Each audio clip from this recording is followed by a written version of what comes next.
it's Alyssa from Fangirlish, and I'm here to talk about one of my favorite sports traditions, and that is spring training.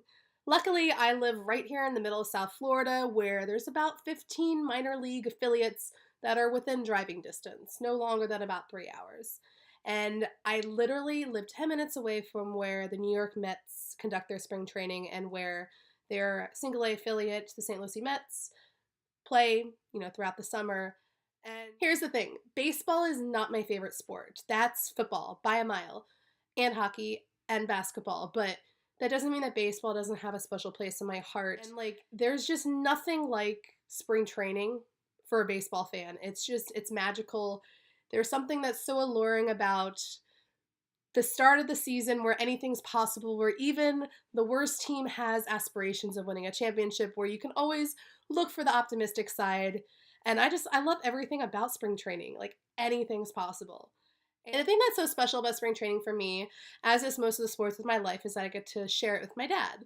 Now, I live 10 minutes away from the Mets. I used to cover them for a local paper. I go to Mets games throughout the spring all the time, and I even go throughout the summer when their single A affiliate is here.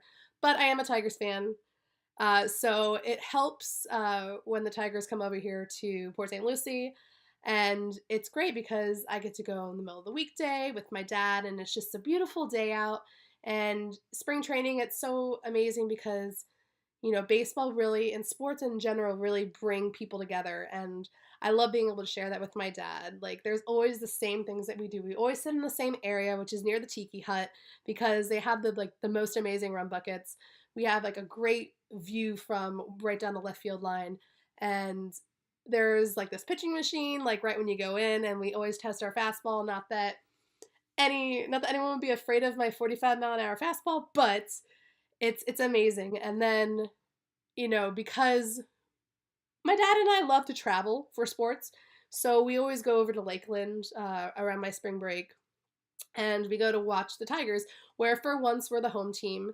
That's not a luxury that I get to experience very often. I'm usually the away team, whether it's for football games or hockey or basketball or baseball. And it's great, when you get to go be the home team and you get to share it with the other fans that are rooting on your team. It's a big family affair. I love that spring training brings so many people from so many different areas, where they come from up north where it's freezing in the wintertime, and they come down here. Thousands of fans flock down here to watch their favorite team. And I feel so privileged and lucky to be in the center of it, where I can go to a baseball game, and I'm actually going to go to a Mets game next week. And the Tigers are also going to be here next week as well, so I'm going to go to that game as well. And I feel so lucky that I could just, say, oh, hey, I'm going to go to a spring training game, and it's literally 10 minutes away from me. And it reminds me, because there are people that travel from so far away from up north, and it reminds me of when, my dad and I travel from down south here to drive up to Bourbonnais, Illinois for Bears training camp, which will be a later video. But it's I understand, we understand that people will come from far away to come watch their team. I love everything that there is about spring training. I love that I get to share it with my dad. I love that I get to watch my favorite baseball team. I love that I get to share the experience with so many other people, because going to a game and watching a game on television are two completely different things. There's just a magic about it. The atmosphere, you can feel it. It's electric, it's vibrant. And quite frankly, there's no place I'd rather be in February and March than right here in South Florida for one of my favorite sports traditions, spring training.